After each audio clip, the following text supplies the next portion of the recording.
محتوایی که داخل این کانالی که گذاشتم زیاد جالب نیست، همش فش دادم، یه خورده عقب مونده بازی در آوردم، تامنیل خوب ندادم، تایتل خوب ننوشتم. بعد 2 سال کانالو دارم، دیدم هر کاری میکنم نمیشه. بعد تصمیم گرفتم که کانالمو کلن عوض کنم، یعنی یه کانال جدید بزنم که از صفر شروع کنم، از صفر سابسکرایب. درسته مثلا 260 فکر کنم الان 7 تا سابسکرایب دارم داخل این کانالم، خب ولی توی 2 سال 276 تا واقعا خیلی عدد کمیه به نظر من. ولی دمتون گرم که اونایی که منو سابسکرایب کردن و موندن، دمشون گرم خدا وکیلی. الان دیگه وقتشه کانالت عوض کنی امیر. و تصمیم گرفتم که یه دونه کانال دارم به نام گریزی بیبی. گریزی یعنی دیوونه، بیبی هم یعنی بچه دیوونه. خب که تو کانال قراره که مثلا مثال میزنم چالش برم، هر چی که فکرشو کنی میخوام داخل چنلم برم، داخل چنل جدیدم. آقا باش بچه ندارم بهت. و اینکه خوشحال میشم واقعا داخل این یکی کانال جدید منو حمایت کنید و سابسکرایب و از اینا کنید.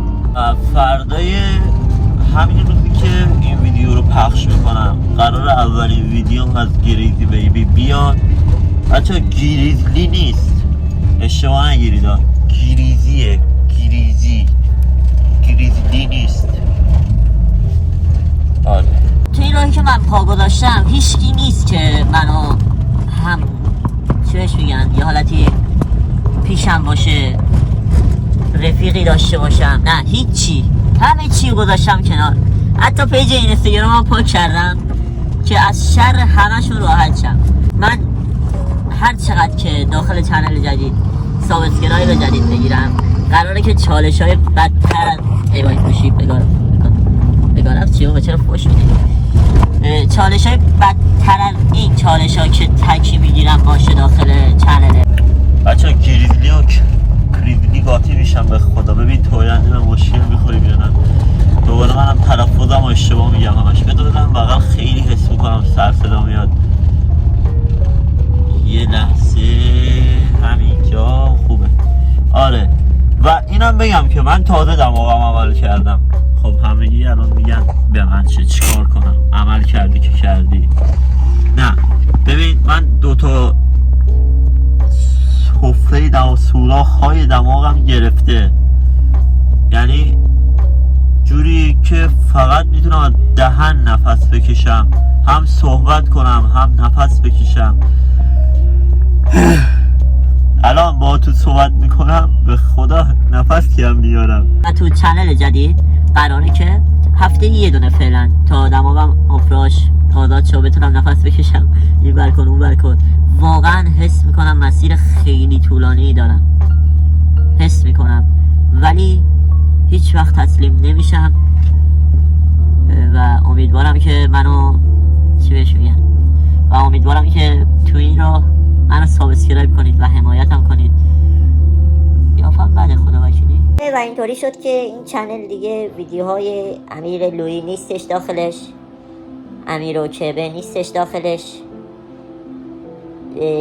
در اومدم دیگه تمام. ولی یه پیشنهاد دوستانه میکنم به همتون. به نظر من دنبال علایقتون برید. خب نگید مثلا آره این خوبه برم چیه تش، اون بده برم چیه تش. خب شاخه به شاخه نپرید، یه چیزی رو انتخاب کردید تا تش برید.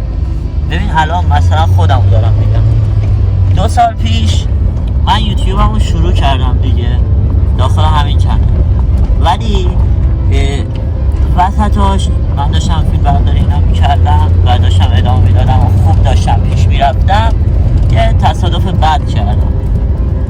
بعد این شد که یوتیوب رو نمیتونستم ادامه بدم و رفتم یه جای کار کردم که 8 صبح بلند میشدم تا 12 شب کار میکردم.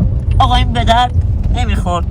سر همینم من یوتیوبم دوست داشتم دیگه. خب وقت خالی گیر می آوردم شورت ویدیو می داشتم. بعد شورت ویدیوم چجوری بود که توش فوش میدادم آقا، خوشم نمیاد. الان اون موقع میگفتم آره چه کار شاخی فلان بسار فوش میدم داخل یوتیوب، ولی الان که دارم بهش فکر میکنم یا حسین چقدر شلوغه کامپیتین، الان که دارم بهش فکر میکنم میگم حاجی عجب اشتباهی کردم. مثلا من فوش دادم داخل چنلم، بعد یوتیوب یه جوری که مثلا فیلماتو پاک کنی میگه دیگه آقا این پاک کرده دیگه، به درد نمیخوره. پس ویو دیگه به هم نمید، یعنی ساجست چیه؟ ساجست نمیکنه ویدیوامو. بچه ببخشید پشتم افتاد شد. آره بعد سر همین من پاک نمیکنم هیچ کدوم از ویدیوامو. چرا پاک کنم؟ چرا فکر کردی که باید پاک کنم؟ بعد همین چنلم میمونه تا وقتی که داخل اون چنل جدیدم موفق شدم به بچه ها میگم یه همچین چنلی بوده که من یعنی سال 1400 داره، سال 1400 شروع کردم. بعد یه اشتباهی که داخل اینجا من کردم، داخل این چنل من کردم چی بود؟ این بود که رفتم یه عالمه وسیله خریدم.